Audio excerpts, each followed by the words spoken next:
안녕하세요. 마마송송입니다.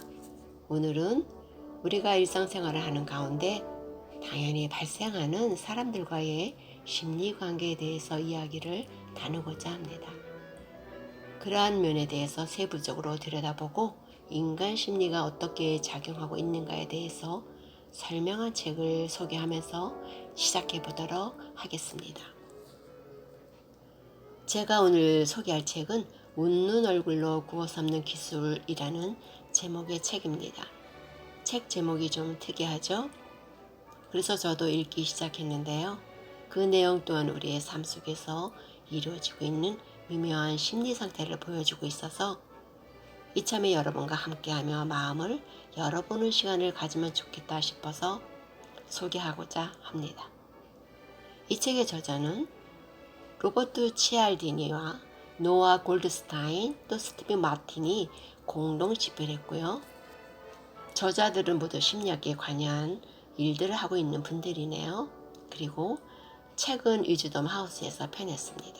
이 책의 프롤로그에는 설득은 마법이 아니다 라고 전제하면서 인간의 심리를 들여다보면 그 답이 나온다 라고 말하고 있습니다.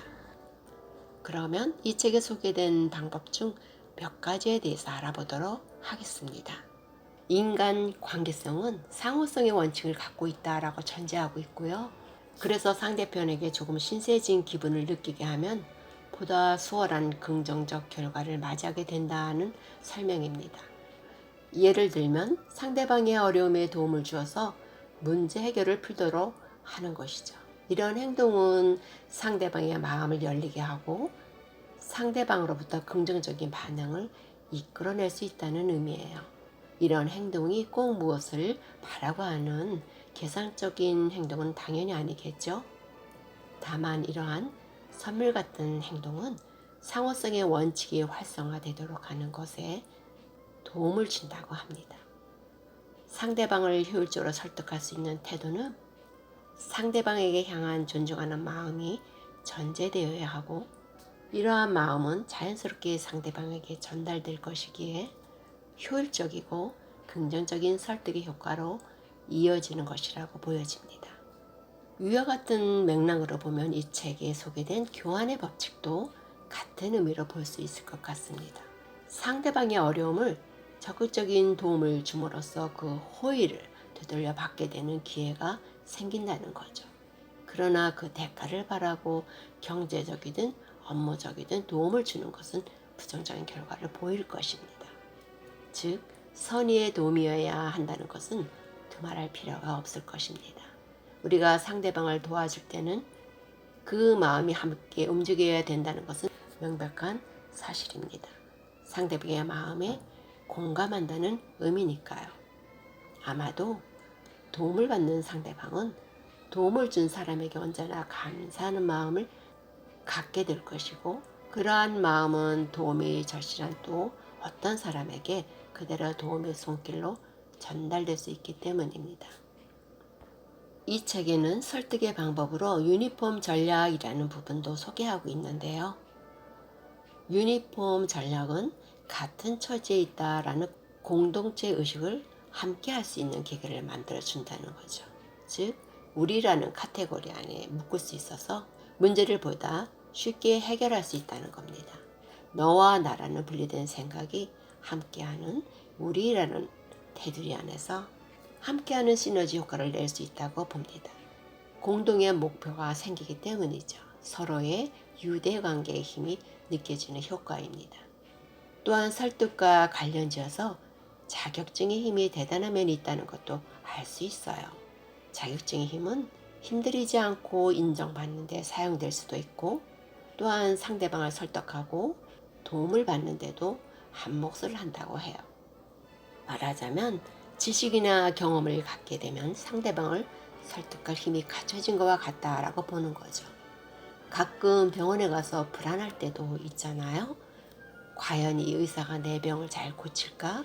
정확한 진단과 치료를 내릴 수 있을까? 또는 그러한 능력과 지식이 있을까?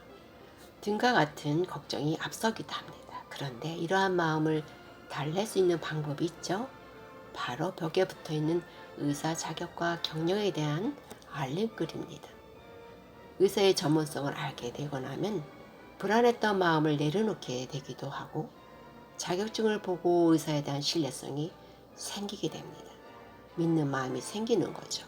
아, 믿을 만한 의사 같다. 전문 분야에서 오랫동안 진료한 의사니까 당연히 실력도 좋을 거야 라는 생각이 들게 되거든요. 사회에는 여러 분야에서 요구하는 자격증이 있고 그러한 자격증은 그 사람의 전문성을 보장해 주게 됩니다. 그래서 그 사람의 실력을 가늠하는 잣대로 사용되기도 하죠. 그러므로 공적인 자리에서는 자신을 소개할 기회가 주어진다면 자신이 갖고 있는 장점과 전문성을 소개하는 것이 상호작용에 도움이 된다고 합니다.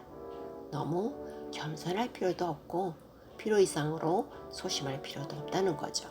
자신감은 상대방을 설득할 수 있는 좋은 긍정적 메시지이기 때문입니다. 이 세상에 완전한 사람은 없습니다. 모든 면에서 완벽하게 사는 것이 가능하지 않거든요. 우리가 무슨 일을 하든 약간의 실수도 생기고 틈이 보일 수도 있어요. 그런데 이러한 부분이 오히려 인간미를 보여준다고 저자는 말하고 있습니다. 일반적으로 이러한 사람을 만나면 우리는 흔히 이렇게 말합니다. 와, 정말 인간적이네 라고 말이죠. 그러면서 좀 더 친밀감을 느끼게 되고 마음이 오픈되는 것을 발견하게 됩니다. 그리고 신뢰가 더 공고해지고 강력한 힘을 발휘하게 된다는 것도 경험하게 됩니다. 이 책에는 벤자민 프랭클린의 일처리 방법에 대해 소개하고 있는데요. 그의 일처리 방법으로부터 상대방 설득에 대한 힌트를 얻어볼까 합니다. 벤자민 프랭클린은 상대방을 설득하는 기술이 아주 남달랐다고 해요. 설득이 어려울 경우 일단 요청을 하라라고 조언을 하고 있습니다. 인간 심리를 활용하라는 것이지요. 상대방을 설득하기는 쉽지 않기 때문입니다. 특히 중요한 일을 처리하고자 할 때는 왠지 서두르게 되는 심리 상태가 되기도 하고 조급증도 나고 강압적인 분위기에 압도되기도 합니다. 이럴 때 요청은 상대방이 보다 수월하게 받아들일 수 있는 범위라는 거죠.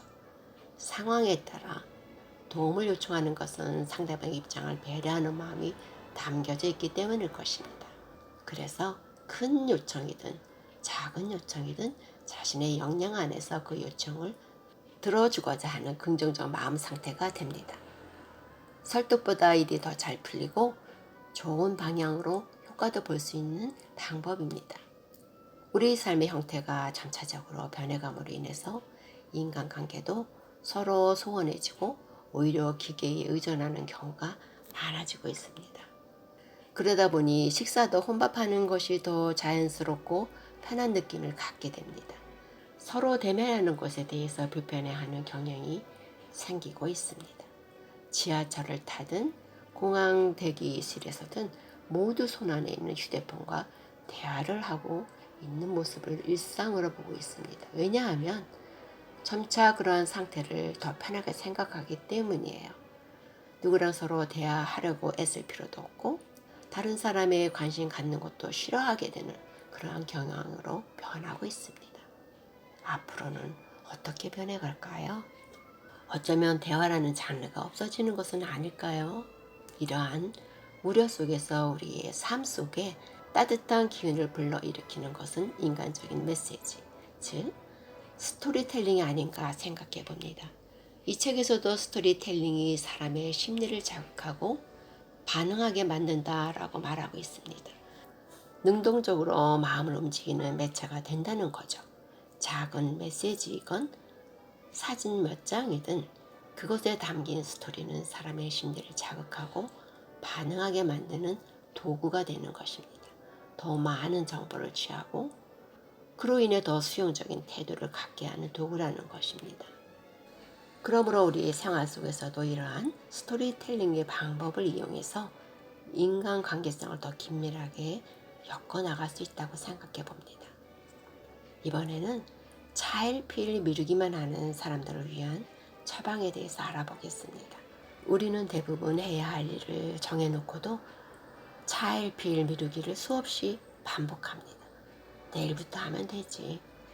오늘은 컨디션이 좀 안 좋으니 내일부터 정신 차리고 시작하자 등 수많은 이유를 대면서 해야 할 일을 미루기 일쑤입니다. 우리 대부분이 겪어서 알다시피 계획을 실천으로 옮기기가 얼마나 어려운지 실감하고 있습니다. 지금까지 지켜온 습관이 발목을 잡기 때문입니다. 습관을 깨기가 어렵거든요. 그러다 보면 원래의 계획은 흐지부지 사라지고 말죠.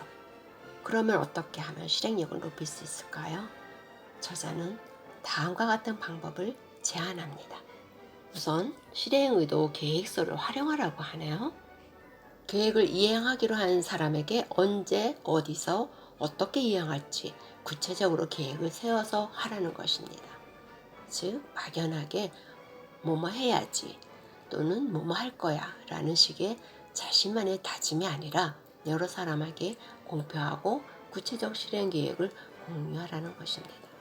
사실 자기 자신을 설득하기가 제일 어렵기 때문에 꼭 공유하는 대상에게 실행 계획을 알리고 실천하면 성공률이 높다고 합니다. 설득에 관해 생각해보면 우리는 늘 상대방을 설득하려고 하고 있고 그러면서 또한 우리도 설득당하면서 살고 있다고 볼 수 있을 거예요. 근사한 저녁을 먹기 위해서는 우선 핸드폰으로 맛집 검색을 하죠. 그리고 좋아요 의견이 많이 달린 식당에 예약을 합니다. 일종의 설득을 당한 거죠. 식당 고를 때뿐일까요?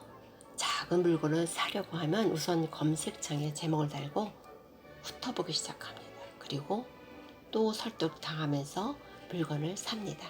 그 물건에 대한 스토리텔링을 읽어보면서 말이죠. 이렇듯 심적인 작용에 의해서 우리의 생활이 꾸려지고 있다는 것을 새삼 되짚어보게 됩니다. 그렇다면 이제 우리가 원하는 것을 당당하게 얻기 위해 웃는 얼굴로 상대방으로부터 예스라는 반응을 받아내도록 방향 설정을 해볼 수 있을 거예요. 지금부터라도 심리를 이용해서 말이죠. 지금까지 마마송송이었습니다. 다음 시간까지 안녕히 계세요.